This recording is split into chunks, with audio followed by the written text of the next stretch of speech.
Good morning sir, कैसे हैं आप? मैं बहुत सारी आपकी तारीफें करके आया हूँ। एनआर नाम बढ़िया लग रहा है, लेकिन आप कुछ भी कहो, मुझे काफ़ी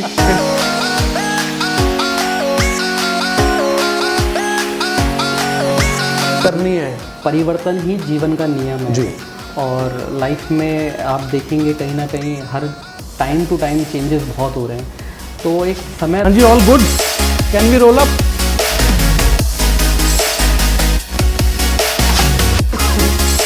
कई महीनों तक तो मैं हॉस्पिटल में एडमिट था जब मैं 8 महीने का था, तो मेडिकल मेरे बॉडी में बहुत इफ़ेक्ट करा। डॉक्टर्स ने जवाब भी दे दिया था कि लड़का शायद बच भी नहीं पाएगा।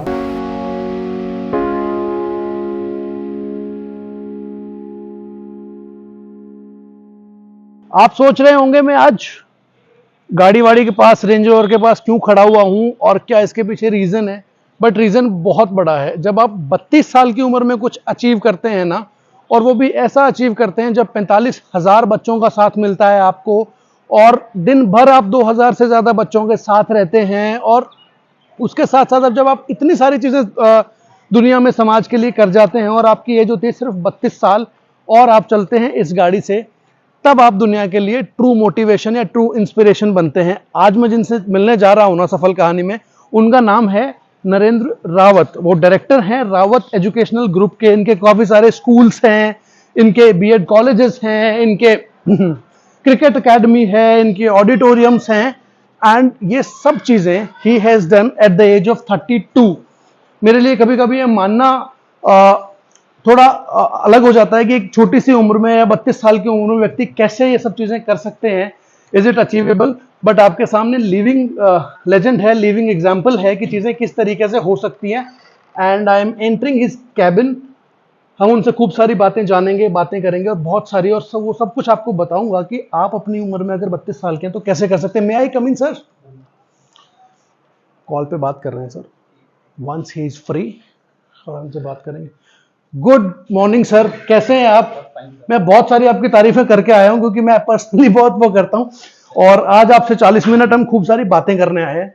और हम आज रावत एजुकेशनल ग्रुप को सारी दुनिया जानती है, बट एनआर को नहीं जानती, नरेंद्र रावत को नहीं जानती। मैं आज नरेंद्र रावत को जानने आया हूं। तो आप रेडी हैं इंटरव्यू के लिए?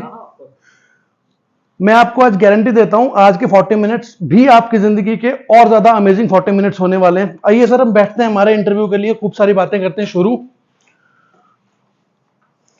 Please have your seat. हाँ जी, all good, can we roll up? Finally sir बैठे हैं हम।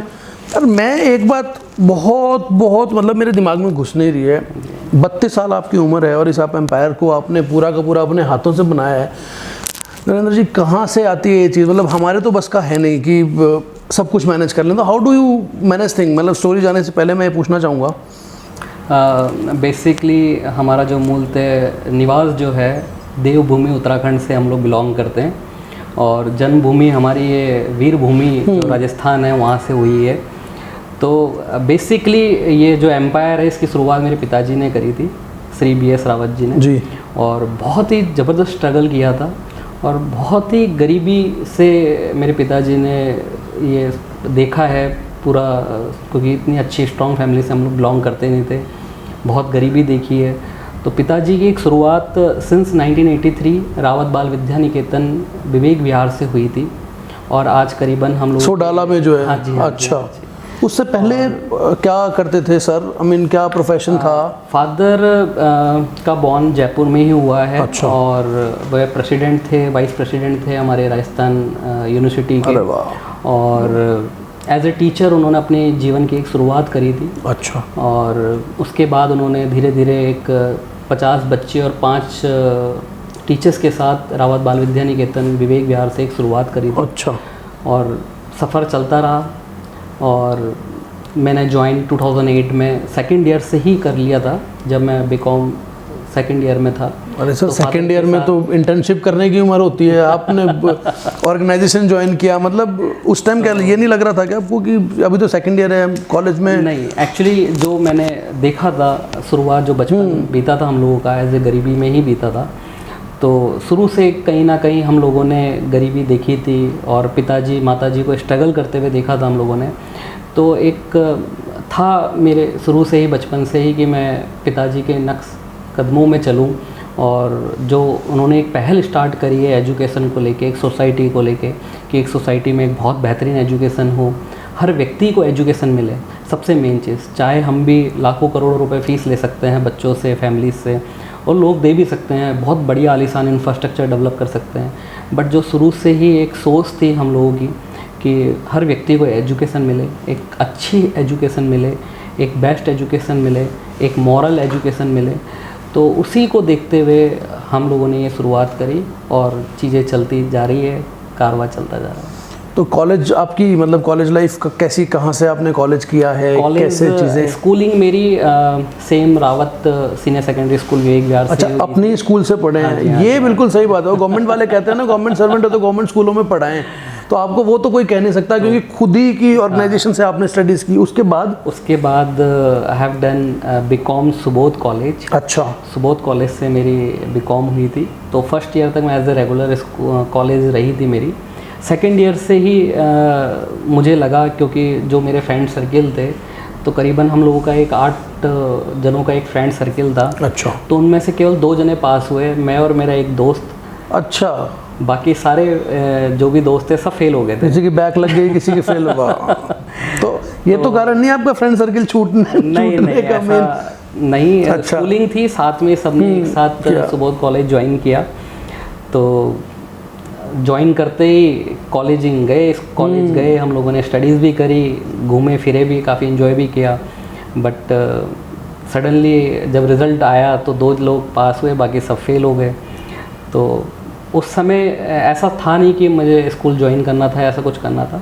हम लोगों का इतना बड़ा एम्पायर नहीं था उस समय, स्ट्रगलिंग का टाइम था, चीज़ें कर ही रहे थे पिताजी अपनी मेहनत से। और फिर उसके बाद मैंने ज्वाइन किया स्कूल।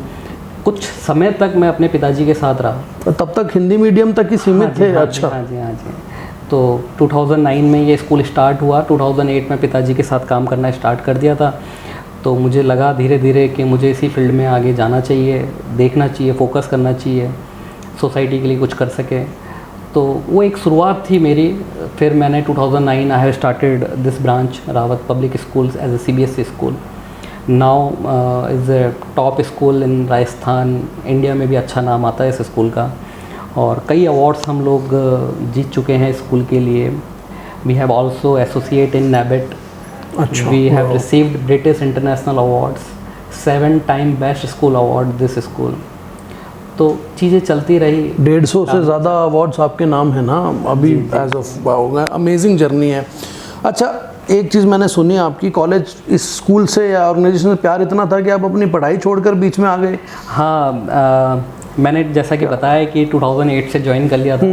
कुछ समय तक मैंने यहाँ काम किया, approx 3.5 years as a learner. हाँ। अच्छा, फिर उसके बाद मुझे लगा कि मुझे पढ़ाई के लिए और बेस्ट एजुकेशन के लिए MBA करना चाहिए, तो मैं वहाँ के लिए पूना चला गया था। अच्छा, तो कुछ समय बीता वहाँ पर, अप्रॉक्स 12-13 ईयर्स रहे।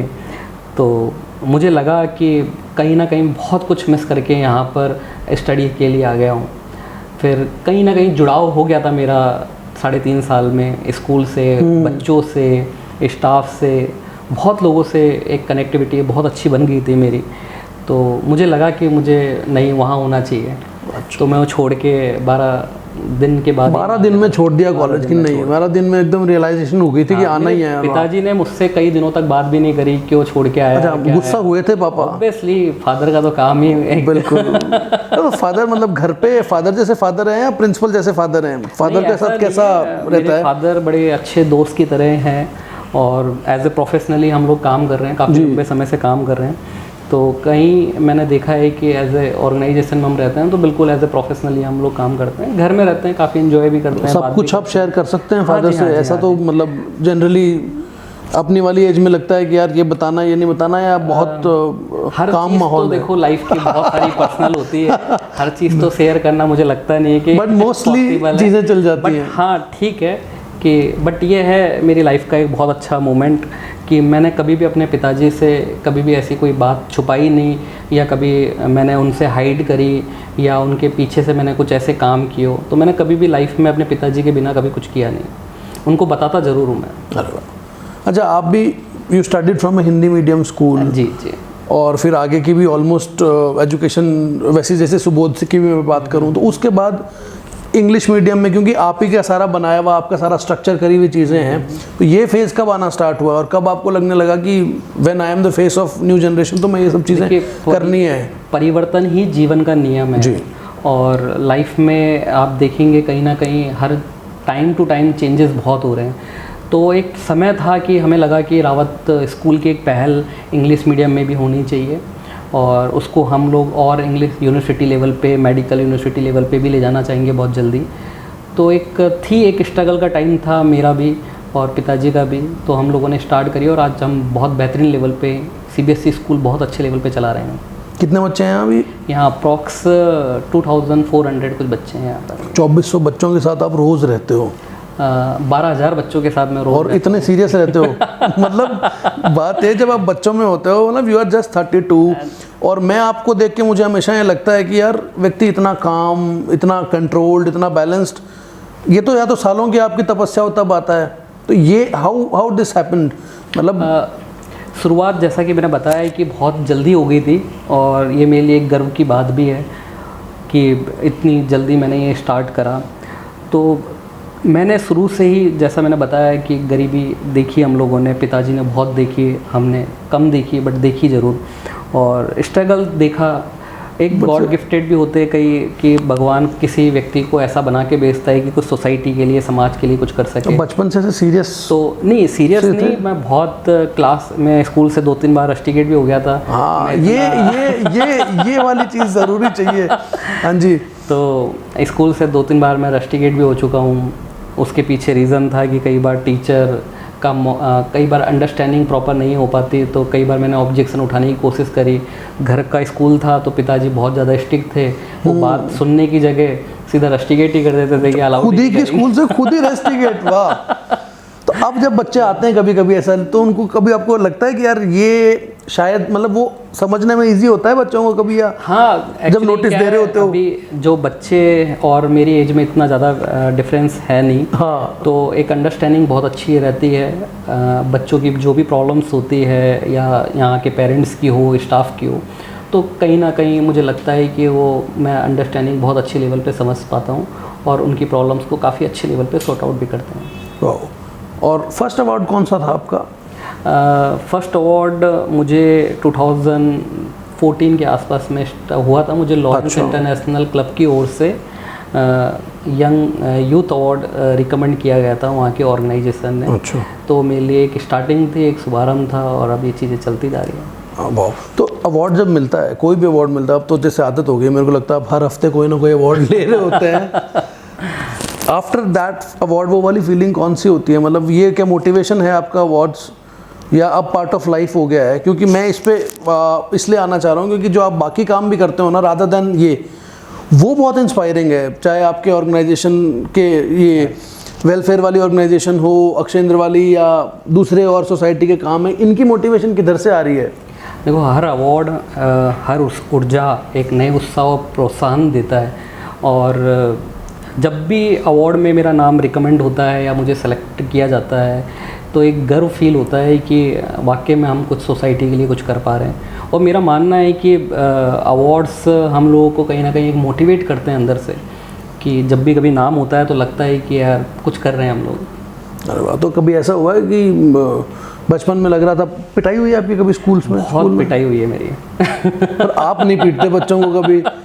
नहीं, मैं बच्चों पे कभी भी हाथ उठाना मेरी प्रायोरिटी नहीं रहती। हम लोग हमारे लेवल पे प्रॉपर काउंसलिंग करते हैं बच्चों को, साइकोलॉजिकल समझते हैं। ज़माना, समय बदल गया है, चीज़ें बदल गई है।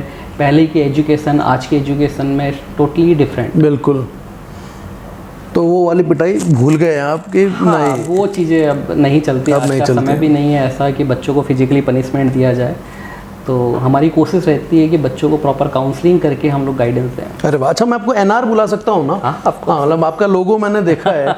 तो अच्छा, ये डिज़ाइन है और चीज़ें, ये सब आप खुद अपने क्रिएटिव्स मैनेज करते हैं? आई लव डिज़ाइनिंग और बड़ा जुड़ाव है, प्यार है मुझे इन चीज़ों से।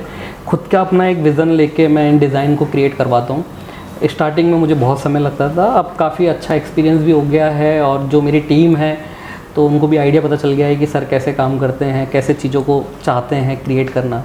तो आज पूरे राजस्थान में और इंडिया लेवल पे हमारी डिज़ाइन को काफ़ी सराहना दिया जाता है, हमारी चीज़ें कॉपी होती है, जो मैंने देखा है बाहर डिजिटली। अच्छा, कभी आपने क्लेम भी किया है किसी को, यार ये या होंदो चल रहा है? हमें कोई इन चीज़ों से मतलब नहीं, अच्छा लगता है कि हाँ ये हमारी कॉपी कर रहा है। अच्छा, तो देख के खुश होते हो? कभी ऐसा नहीं होता कि यार ये हमारी चीज़ है और है ऐसा? नेगेटिव भावनाएं कभी भी किसी के प्रति मेरा शुरू से रहा है, कभी नहीं आई है।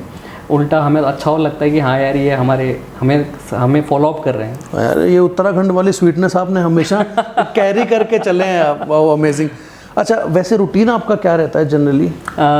मॉर्निंग शुरू से हम जो हमारे फादर मदर हैं वो शुरू से ही सुबह अर्ली इन द मॉर्निंग, मेरी माता जी है जो 4 बजे उठ के पूजा करना, मॉर्निंग वॉक पे जाना, एक्सरसाइज करना, फादर मदर दोनों।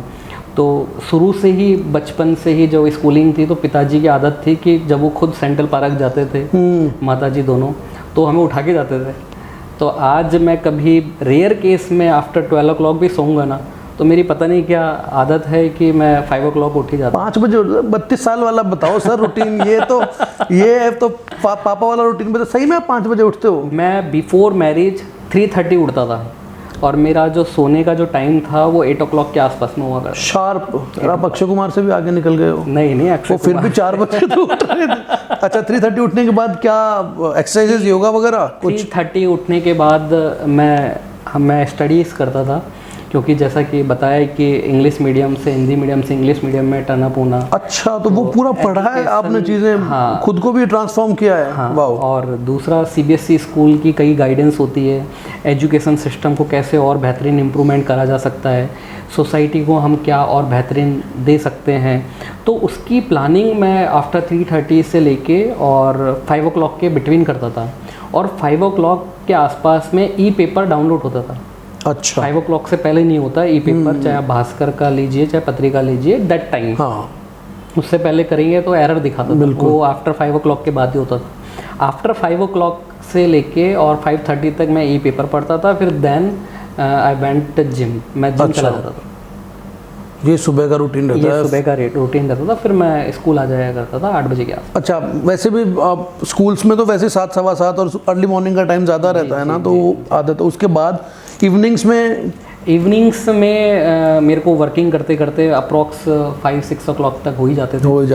तो उसके बाद मेरी बॉडी इतनी थकान हो जाती थी कि मुझे पॉसिबल नहीं था कि जाना है, खाना खाना है और सोना है। हाँ, ये मेरा एक रूटीन रहता था मेरे, जब मैं बिफोर मैरिज थी मेरी। ये आप 18-19 साल की उम्र से इस रूटीन को फॉलो कर पा रहे हैं? हाँ, मेरा एक मेडिकल इशू काफ़ी रहा, काफ़ी चीज़ें रही मेडिकल की।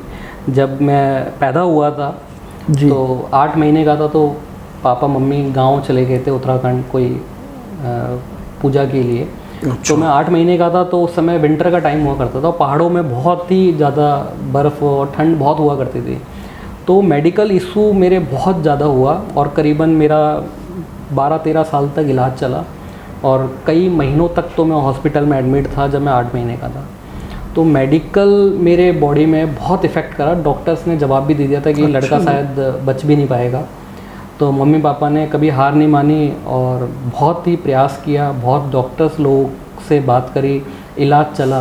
तो धीरे धीरे जब तक मैं 11th में था तो मेडिकल प्रॉब्लम बहुत ज़्यादा रहता, तब भी इम्पैक्ट आता रहता था उसका कहीं ना कहीं बॉडी में इम्पैक्ट रहता ही था। तो मैंने देखा कि एवरी ईयर मुझे निमोनिया टाइफाइड बिगड़ता ही रहता था। तो खूब टाइम तक मैं डिप्रेशन की दवाइयाँ भी, मेडिसिन भी खाता था। अच्छा। तो मेरा जो एक स्कूलिंग वाला पार्ट था ये बड़ा टिपिकल रहा है हेल्थ इश्यूज़ को लेके। फिर आफ्टर 12th मैंने किसी से कंसल्ट करी, बात करी चीज़ों को लेके, तो उन्होंने मुझे सजेस्ट करा योगा को लेके, मेडिटेशन को लेके, जिम को लेके। तो मैं फुली डेडिकेट होके फर्स्ट ईयर से मैं एक्सरसाइज करना स्टार्ट कर दिया था। तो कई लंबे समय तक मैंने एक्सरसाइज करी और जो भी मेरी मेडिकल प्रॉब्लम थी या वीकनेस रहती थी बॉडी में, या बहुत वीक हुआ करता था मैं, अप्रॉक्स 40 kg का था मैं 12 तक तो जस्ट। हाँ, तो मैंने काफ़ी स्ट्रगल करा अपने हेल्थ से। तो उस पर मैंने बहुत ज़्यादा वर्कआउट किया और मेरे ख्याल से अप्रॉक्स 5-6 ईयर्स तक मैंने काफ़ी अच्छे लेवल पे रिकवर करी बॉल हेल्थ को लेके। अब मैं समझ पा रहा हूँ कि ये इंटरनल स्ट्रेंथ और ये सब का टाइम कब मिला था ये, मतलब वो जो डिप्रेशन वाला टाइम था वो कहीं ना कहीं आपको इंट्रोवर्ट भी बनाता है, बट सेम टाइम पे आत्मचिंतन का भी तो वक्त मिलता होगा, और एक वो भी लगता होगा कि यार जब जिस दिन परफेक्ट हो जाएंगे उस दिन हमें बहुत सारी चीज़ें एटलीस्ट खुद तो बदल रहा हूँ, अब समाज को भी बदलूंगा। था ही एक शुरू से, जैसा मैंने बताया आपको कि शुरू से एक भावना थी मेरे प्रति कि परमहित सही धर्म नहीं भाई, जीवन में दूसरों का भला करने से बेहतर और कुछ भी नहीं। तो था मेरा कि टॉप लेवल पे पहुंचना मेरा कभी एम था नहीं कि मुझे बहुत लेवल पे, अच्छे लेवल पे पैसा कमाना है, बहुत अर्निंग करनी है। शुरू से था, पिताजी भी ऐसे ही थे मेरे, है अभी भी, कि लोगों की हेल्प करना। पापा उत्तराखंड समाज के अध्यक्ष भी है, मैं खुद ब्रजभूमि फाउंडेशन का प्रेसिडेंट भी हूँ राजस्थान का, इंडिया लेवल पे है ये ऑर्गेनाइजेशन। अच्छा। और अक्सेंदर वेलफेयर सोसाइटी है, बच्चे के नाम से बनाया हुआ है हमने। तो उसमें हम लोगों ने वस्त्र बैंक बनाया हुआ है यहाँ पर हम लोगों ने, कि बहुत सारे कपड़े हम लोगों ने लोगों की हेल्प से लिए और अब टाइम टू टाइम हम लोग मैंने सुना आपने कमरे भर लिए थे कपड़ों से, मतलब क्या स्टोरी थी? मैं देखता रहता था कि सर्दियों के टाइम पे अपने राजस्थान में बहुत अच्छी खासी ठंड पड़ती है, तो कई बार जब हम रास्तों से जाते हैं देखते हैं कई नीडी लोग हैं जिनके पास कपड़े नहीं है, कोई भी आ रहा है तो उनको गंदा संदा कपड़ा पहन के दे जाता था। और मैं कई एनजीओ से जुड़ा हुआ था पहले, तो मैंने देखा कि लोगों को वाकई में हमारे देश में बहुत ज़्यादा गरीबी है। मानते हैं कि बहुत अच्छा डेवलप हो भी रहा है, बट गरीबी आज भी बहुत है, कि ऐसे लोग हैं जिन्हें खाने के लिए 2 रोटी तक भी नहीं है, पहनने के लिए कपड़ा नहीं है, जगह नहीं है कहाँ सोए कहाँ रहे। तो एक भावना थी, तो पर्पज़ यही था कि ज़्यादा से ज़्यादा लोगों को मैं जोड़ सकूं और ज़्यादा से ज़्यादा लोगों में एक पॉजिटिविटी डेवलप कर सकूं कि वो हमारे देश के लिए, हमारी सोसाइटी के लिए कुछ अच्छा काम कर सकें। अच्छा, तो इसलिए वस्त्र बैंक बना, वस्त्र बैंक बनाया। ब्लड डोनेशन भी काफ़ी आप लोग करते रहते हैं। ये एक पार्ट है एक सोशल वर्कर। मैं ही जानना चाह रहा हूँ 24 घंटे में से 40 घंटे निकालते कहाँ से हो? मतलब इतना एक्टिव, टाइम पे सोना, टाइम पे उठना, ये सब काम भी करने, फिर 2400 बच्चे हैं आपके पास। मैं तो कहूँगा आप ही के सारे बच्चे हैं जिनको आप इनकी भी करते हैं, और हैं बात ऑर्गेनाइजेशन हैं। बात 2400 बच्चों की नहीं है, वैसे हमारे ग्रुप में 12,000 बच्चे हैं, और उनकी जिम्मेदारी और उनको हमारा एक पर्पज़ रहा है शुरू से कि हम उनको ऐसा देश के लिए एक समर्पित भावना रखें कि एक सभ्यता से जुड़े, एक संस्कृति से जुड़े, एक हमारे देश के प्रति, जो हमारे देश में जो देखते हैं कितनी गरीबी है, कितनी, हर भावना, हर व्यक्ति, हर बच्चे की भावना देश के प्रति हो, समाज के प्रति हो, एक आम आदमी के प्रति हो। तो सर वैसे भी आप धार्मिक हैं काफ़ी, मतलब पूजा पाठ वगैरह करते हैं? नहीं, बिल्कुल भी नहीं। ये मम्मी है जो बहुत ज़्यादा पूजा पाठ करती है, तो वो पूरे परिवार के लिए वो ही कर लेती हैं सारा? हाँ जी। अच्छा। झारखंड महादेव मंदिर में पूजा होती है जी, मम्मी डेली, वैशाली वाले? हाँ जी। अच्छा। जी। और सावन होता है, मम्मी पूरे व्रत करती है। मेरी वाइफ भी है, धार्मिक प्रवृत्ति की है। मैं इतना नहीं हूँ, मानता हूँ ठीक है, बट एज सच बहुत ज़्यादा कि मुझे घंटों लग रहे पूजा करने में, या मैं अपना मैक्सिमम समय भगवान के डेडिकेशन में हूँ, इतना नहीं है। मानते हैं, श्रद्धा पूरी है, और हम लोग की कोई भी काम होता है तो हम भगवान जी को सबसे पहले उनकी पूजा आराधना से ही हमारे सारे काम होते हैं, ठीक है। बट इतना नहीं है कि मैं अपना मैक्सिमम समय यहाँ पर दूँ, वो तो मम्मी का डिपार्टमेंट है, मम्मी मैनेज करती है। धार्मिक भी नहीं है। एंटरटेनमेंट के लिए आप क्या करते हैं? फिल्में में देखते हैं? एंटरटेनमेंट के लिए फिल्मों का बहुत शौक था, स्कूल लाइन में बहुत शौक था। ये भी था जब मैं कॉलेज में था तब अच्छा। मैं देखा करता था। अब तो मूवी देखे हुए मेरे को कई बहुत लंबे समय हो गया। लास्ट मूवी मेरी हॉल में देखी हुई बाहुबली। बहुत पुरानी हो गई है। तो आप मतलब Jaipur is a great film lover, तब भी वाइफ नहीं बोलती कि फिल्म मूवी तो दिखाने लेके चलो? कहती है, और वाइफ के साथ एक आध बार मैं कई बार गया भी हूँ इधर उधर घूमने। मालदीव मैं हनीमून के लिए भी गया था। तो वाइफ मेरी PhD होल्डर है वेनस्थली विद्यापीठ से, और काफ़ी अच्छा सपोर्ट करती है, मॉरल सपोर्ट काफ़ी अच्छा करती है। तो इसलिए आप फिल्म वाली तो समझा देते हो कि फिल्म देख ले तो मैं नहीं जा पाऊंगा। तो वेब सीरीज वगैरह देखते हो घर पे बैठ के? नहीं, मैंने कभी अपनी लाइफ में कोई वेब सीरीज नहीं देखी है। कोई वेब सीरीज मतलब एक आधा एपिसोड कभी देख लिया होगा सर? यार बिल्कुल नहीं, कोई इंटरेस्ट नहीं। मेरे ब्रदर्स हैं, कज़न ब्रदर्स हैं, जॉइंट फैमिली हम लोगों की काफ़ी बड़ी, और अच्छा खासा बड़ा परिवार है। मेरे कभी फ्रेंड सर्किल भी इतने नहीं रहे हैं।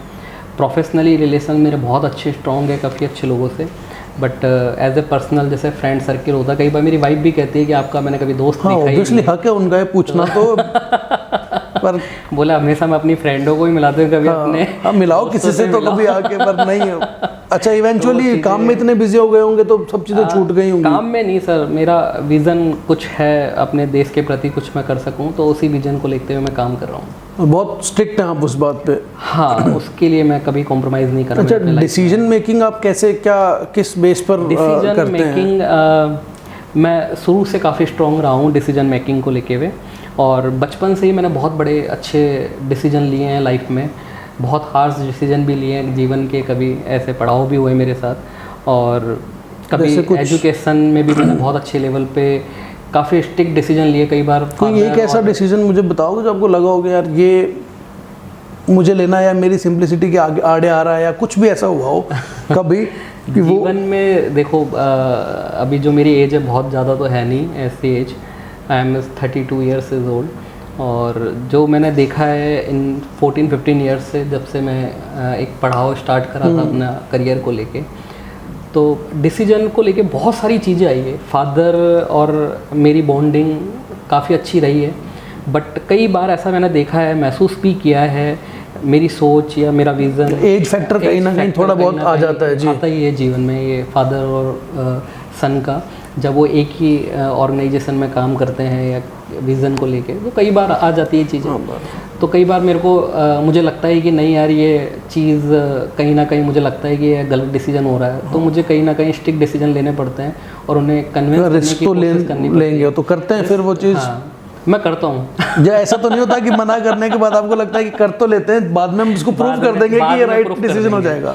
तो कई बार फादर ने कहा कि नहीं करना है, इसका ऐसे करने से नुकसान होगा या चीज़ गलत होगी, तो मुझे लगता है कि नहीं ये यार ये करने से नुकसान हो जाएगा, नहीं करते हैं।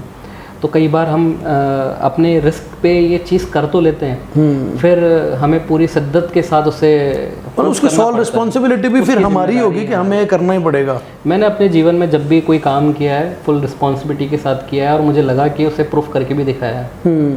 मैंने अपनी मम्मी के नाम से निर्मल ऑडिटोरियम बनाया, और उसका बेसिकली पर्पज़ एनजीओ को प्रमोट करना, यानी जो बच्चे असमर्थ है, एनजीओ असमर्थ है, जो परफॉर्म करना चाहते हैं अच्छे लेवल पे, जिनके पास स्टेज नहीं है, अवेलेबिलिटीज़ नहीं है, उनके लिए। वाओ। हाँ, तो मैंने समर्पण संस्था है ऑर्गेनाइजेशन, उसको भी काफ़ी बार फ्री में दिया है। और भी कई ऐसे एसोसिएशन हैं, ऑर्गेनाइजेशन हैं, एनजीओज़ हैं जो सोसाइटी के लिए बहुत अच्छा काम कर रहे हैं, तो उन्हें कभी स्टेज चाहिए होता है, प्लेटफॉर्म चाहिए होता है, तो उसको हम लोग फ्री ऑफ कॉस्ट देते हैं। तो मम्मी के नाम से रखने का पर्पज़ मेरा यही था कि मैं अपनी मम्मी का नाम इतना बड़ा फैला दूं और इस लेवल पे ले जाऊं कि उन्हें प्राउड फील हो कि हाँ मेरे बच्चे ने कुछ किया। ये वैल्यूज़ के साथ मैं अब एक इम्पॉर्टेंट चीज़ पूछता हूँ, क्योंकि आप जिस कल्चर में है ना, एजुकेशन और स्कूल एजुकेशन है वो सब कॉर्पोरेट होता जा रहा है, और जयपुर जैसे बड़े शहरों में, बट आज भी आप लोग उसी वैल्यूज़ पे हो, कॉर्पोरेट हो गए हो बट वैल्यूज़ नहीं छोड़नी है, तो ये बैलेंस कैसे?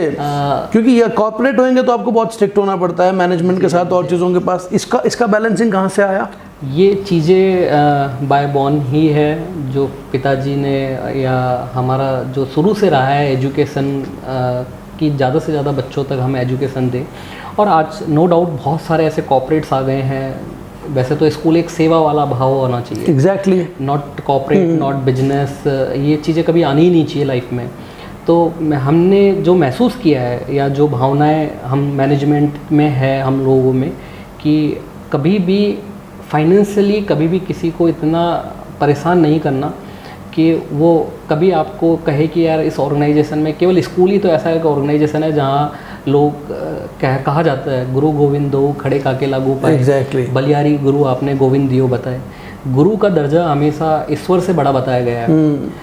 तो मेरा मानना है कि यार इस ऑर्गेनाइजेशन में, एजुकेशन जैसे ऑर्गेनाइजेशन में कभी भी ऐसा कमर्शियल या कॉर्पोरेट वाला फील ना हो कभी भी। बच्चे को आज भी लगे ये हमारे गुरु है और यही हमें दिशा दिलाने वाला है। अरे वाह सर। तो कोविड जब आया, कोविड हिट किया जी, लगभग और 600 एम्प्लॉयज़ तो होंगे आपके आसपास अगर मैं सही हूँ तो, पूरे ऑर्गेनाइज स्ट्रक्चर में। जी। 2 साल कैसे, मतलब डिप्रेशन नहीं आया कभी, कभी प्रॉब्लम नहीं आई? जैसा कि मैंने बताया, परिवर्तन ही जीवन का नियम है, समय है, परिस्थितियां हैं, बदलती रहती है। कोविड जैसे सिचुएशन में हमने सबसे पहले, रावत एजुकेशनल ग्रुप है जिसने सबसे पहला स्टेप उठाया था कि 30% की रिबेट हर बच्चे को दी जाएगी। अच्छा, फीस वो हम वो लोगों तुरंत आपने उसको वो किया? सबसे पहले ये डिसीजन लिया था और उसे हमने कायम भी किया। कोर्ट ने कहा कि आप 100% फ़ीस ले सकते हैं, बट हम लोगों ने 70% की फ़ीस ली। अच्छा। दूसरी बात, हम लोगों ने हमारे एम्प्लॉय को कभी नहीं छोड़ा।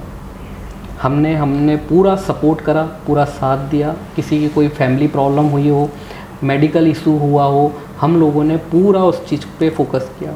अभी उस समय मेडिकल की बहुत ज़्यादा प्रॉब्लम्स थी, हाँ। हॉस्पिटल्स की थी, तो हम लोगों ने हमारी तरफ से उन्हें फुल सपोर्ट किया और कहीं ना कहीं फाइनेंशियल मैटर में भी हमने टाइम टू टाइम 2 साल में कभी ये नहीं लगा कि 100% नहीं दी, कुछ बट दी जरूर 70%। नहीं, ये कभी नहीं लगा कि एम्प्लॉइज इतने हैं, थोड़े कम कर लेते हैं या चीज़ें मैनेज बैलेंस करते हैं, या थोड़ा सा एक समय आया था जब इन चीज़ों को सोचने में बहुत ज़्यादा मजबूर कर दिया। एक पॉइंट पे तो बिल्कुल लगा होगा। 2 साल बहुत 3 बड़ा। महीने 4 महीने तो हम लोगों ने काफ़ी देखा कि यार चीज़ों को इसको आगे तक ले चलते हैं कि 1 महीने बाद कोविड ख़त्म हो जाएगा या 2 महीने बाद तो कोविड ख़त्म हो जाएगा।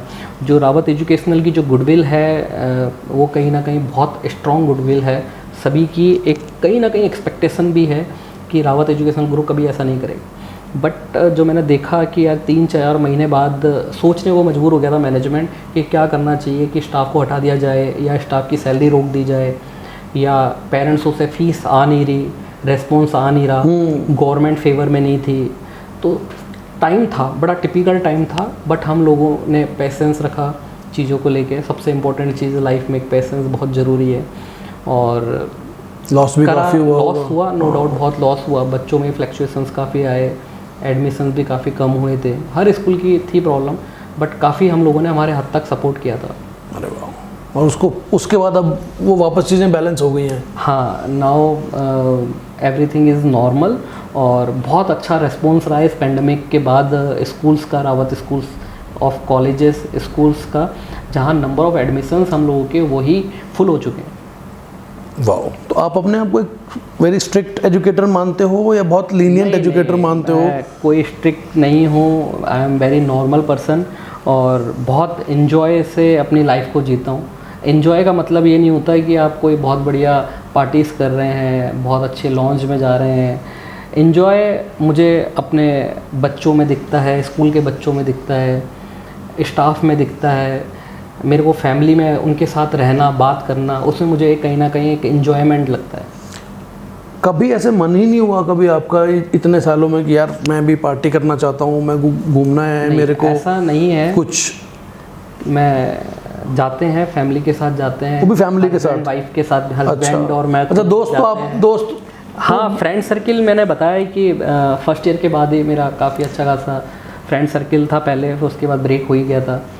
दोस्त याद भी करते थे, बुलाते भी थे, बट कहीं ना कहीं जिम्मेदारियाँ थी, रिस्पॉन्सिबिलिटीज़ थी और मैंने अपने विज़न के साथ कभी कॉम्प्रोमाइज़। अच्छा, ये तो आपको लगता है ना कि जब फैमिली ओन्ड बिजनेस में आप घुसते हैं या उसको बढ़ाते हैं तो रिस्पॉन्सिबिलिटी 3 गुना बढ़ जाती है, क्योंकि प्रेशर बहुत ज़्यादा आता है ऑब्वियसली। क्योंकि लोगों को भी एक पॉइंट पे लगता है, देखो आप अपनी मेहनत आपको खुद पता होती है, बट किसी पॉइंट में लोगों ने ये भी कह दिया होगा आपको कभी कभी कि यार आपको तो विरासत में मिली है चीज़ें। अब उस चीज़ को रिस्पॉन्सिबिलिटी से आगे निकल कर प्रूव करने में ये फेस कैसे, दिमाग में उस टाइम क्या चल रहा होता है जब कोई ये कह देता है एक पॉइंट पे?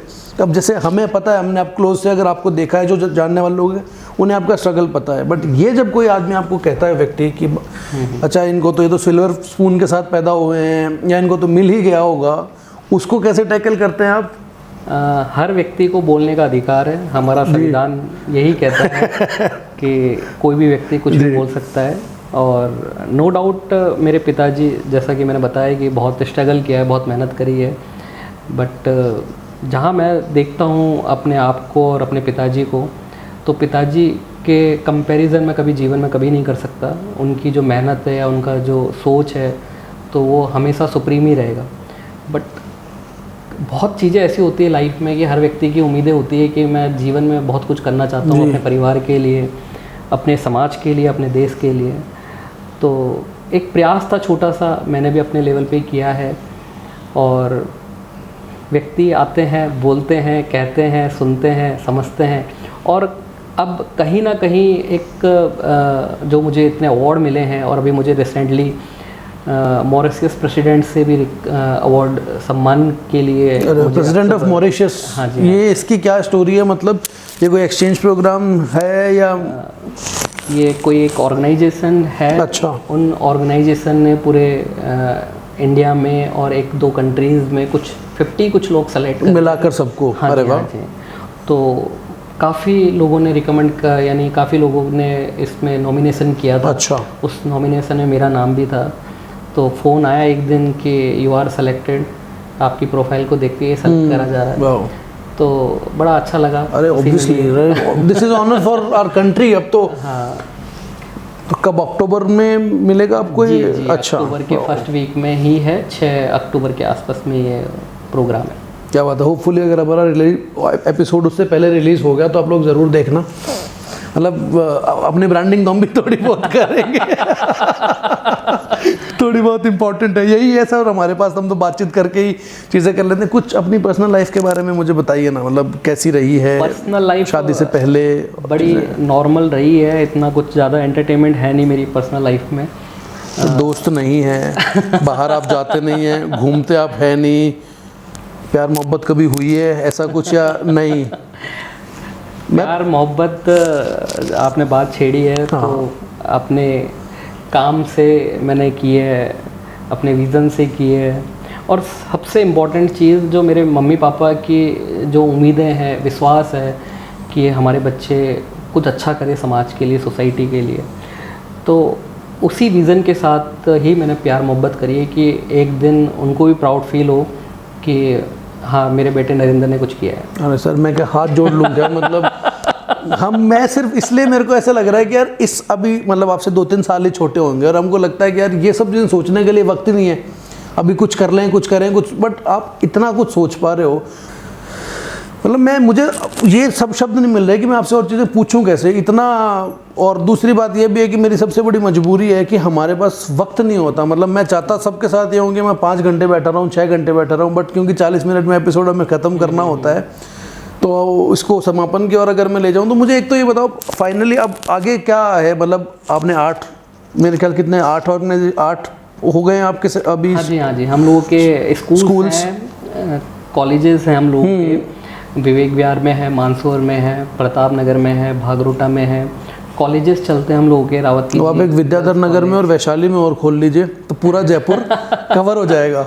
एक मेरा भाई है, यंगर ब्रदर जी, is a doctor, orthopaedic surgeon है। तो हमारा एक और प्रोजेक्ट है कि हम लोग बहुत जल्दी हॉस्पिटल लेके आएंगे। अरे वाह। समाज के लिए, सोसाइटी के लिए। जिस तरीके के कॉर्पोरेट्स इन्वॉल्व हो रहे हैं एजुकेशन में, हॉस्पिटल इंडस्ट्री में, जहाँ व्यक्ति समाज भाव वाली भावना जो होनी चाहिए कि एक नॉमिनल अमाउंट में, कम अमाउंट में लोगों के लिए हम लोग कुछ कर सकें, तो एक कॉर्पोरेट कल्चर बहुत ज़्यादा इन्वॉल्व होता जा रहा है आज के टाइम में। आप कहीं भी चले जाइए, बड़े बड़े हॉस्पिटल्स में, स्कूल्स में लाखों रुपए आपको एट दैट टाइम देने पड़ जाते हैं। तो वो चीज़ें हमारा कभी पर्पज़ रहा ही नहीं है। तो इट्स वेरी नॉमिनल कॉस्ट में हम लोगों की सेवा भावना करना। मतलब जहाँ जहाँ आपको ये स्कोप दिखता है कि यहाँ रिक्वायरमेंट सोसाइटी को ज़्यादा है, वहाँ सब चीज़ों की प्लानिंग है। जी जी। वाह। तो आपको अगर एक वर्ड में मैं बोलूँ कि who is NR? Is educator हैं, मोटिवेशनल स्पीकर हैं, सोशल वर्कर हैं, एंटरप्रेन्योर हैं, एक सोशलिस्ट व्यक्ति, क्या हो? अगर आपको एक लाइन में, एक शब्द में तो खैर नहीं आप कर पाओगे, बट एक लाइन में अगर बताना हो कि हु इज़ एनआर? एनआर नाम बढ़िया लग रहा है, लेकिन आप कुछ भी कहो, मुझे काफ़ी इंटरेस्टिंग लगा है एनआर। बिल्कुल एनआर, मैंने तो कभी ऐसा कुछ सोचा नहीं कि मैं एनआर का मतलब, मैंने कभी ऐसा प्लान कभी करा नहीं, या कभी सोचा, दिमाग में नहीं आया है कि मैं अपने आप को क्या जस्टिफाइड करूं। ठीक है, नरेंद्र रावत, स्वामी विवेकानंद जी का भी नाम नरेंद्र स्वामी विवेकानंद, आपके आइडियल और मेरे आइडियल भी वही हैं। और काफ़ी मोटिवेशन मिलता है मुझे स्वामी विवेकानंद जी से, उनकी स्टोरीज से। उनकी स्टोरी मैं काफ़ी देखता रहता हूँ। भगवत गीता जो सबसे इम्पोर्टेंट हमारी ग्रंथ भगवत गीता जो है, तो उससे मैं काफ़ी इंस्पायर हुआ हूँ। हमारे बच्चों में भी मैं कहीं ना कहीं भगवत गीता को बहुत ज़्यादा प्रमोट करता हूँ कि मैक्सिमम बच्चे भगवत गीता देखे, पढ़े, सुने। अच्छा, स्कूल में भी वो कल्चर है? कल्चर मैंने डेवलप करी है। तो भगवत गीता का जो जीवन का जो सार है ना, वो एक भगवत गीता में है। तो आप कभी भगवत गीता पढ़ेंगे, देखेंगे तो काफ़ी चीज़ों के बारे में पता अब मैं शुरू करने की सोच रहा हूँ आपसे मिलने के बाद कि एक बार एक्सप्लोर करनी बहुत ज़रूरी है। और एनआर का मतलब खाली मैंने फाइंड आउट कर लिया है, एनआर है नो रिग्रेट्स। नरेंद्र रावत है नो रिग्रेट्स, क्योंकि जैसी ज़िंदगी आप जी रहे हैं ना, मुझे लगता है आपको कोई रिग्रेट होगा लाइफ को लेकर कभी, या नहीं कुछ बिल्कुल है? भी नहीं है। एक समय था जब लगता था कि बाहर घूमने जाऊं, एंजॉय करूं, फ्रेंड सर्किल डेवलप करूं, क्योंकि इन स्ट्रगल के टाइम पे कहीं ना कहीं इंसान कई बार बहुत परेशान हो जाता है। कई बार हर चीज़ें आप चाह के भी नहीं मिलती लाइफ में, बिल्कुल, कि आपने जो सोचा वो आपको मिल ही जाएगा, नॉट पॉसिबल। तो कई बार बहुत चीज़ें फेस करी, बहुत चीज़ें गलत भी हुई, सही भी हुई, कई बार चीज़ें चाह के भी नहीं हो पाई। बहुत चीज़ें होती है लाइफ में, अप डाउन होती है। किसी भी प्रोजेक्ट को आप स्टार्ट करते हैं तो लगता है कि यार बहुत परेशान हो गया, घूमने जाना है, हाँ। एंजॉय करना है। लगता था एक आध दिन कोशिश भी करते थे, जाके भी आते थे, माइंड फ्रेश भी करते थे, फिर वापस हम अपनी आप अपने हनीमून भी मेरे ख्याल 3 ही दिन के लिए tough choices, but again a great human being you are. मेरे पास ज़्यादा वक्त होता तो मैं ज़रूर बात करता आपसे। Thank you so much. लेकिन मैंने कोशिश कर ली है कि एक तो आज मैं आपको बता देता हूँ सर, मेरे लिए स्पेशली टी शर्ट्स और इनमें अदरवाइज हमेशा कोशिश रहती है यार, आपकी फेवरेट जो कपड़े हैं वो आप थोड़े प्रोफेशनली पहनना ज़्यादा पसंद करते हैं। ये चूज़ खुद ही करते हैं कपड़े? ऑब्वियसली मैं ही चूज़ करता हूँ, और मैं तो अपने पूरे परिवार के भी कपड़े वो मुझे ही लेके जाते हैं कि यार तो सेलेक्ट करके दे हमें। We are very dedicated to your family. हाँ, मेरी पहली प्रायोरिटी मेरा परिवार और मेरा समाज। अरे वाह, क्या बात है। तो जाते जाते ऑडियंस से मैं सिर्फ इतना कहना चाहूँगा कि अगर आपको लगता है कि आपकी उम्र कम है, अगर आपको लगता है कि आपके पास रिसोर्सेज नहीं है, अगर आपको ये लगता है कि आप बहुत कुछ करना चाह रहे हैं लेकिन उसके लिए एडिक्वेट वेज नहीं मिल रहे हैं, तो आप सिर्फ इतना सोच सकते हैं, आपके सामने जो व्यक्ति बैठे हुए हैं, एनआर की मैं बात कर रहा हूँ, नरेंद्र रावत की, आपको अपनी चॉइसेस खुद बनानी पड़ेंगी, आपको थोड़ा अलग हटना पड़ेगा, आपको दोस्त छोड़ने पड़ेंगे, आपको सोसाइटल जो एंटरटेनमेंट्स हैं वो छोड़ने पड़ेंगे। लेकिन अगर आप अपने विजन को लेकर क्लियर हैं तो you will get what ever you want, और उससे कहीं ना कहीं ज़्यादा ही मिलेगा, और तब जाकर आप लोगों को लेकर इंस्पिरेशन बन पाते हैं। मैं हूं मन ग्रोवर और आप देख रहे थे सफलकहानी.com। मेरे साथ थे Narendra Rawat. Thank you so much sir for being there.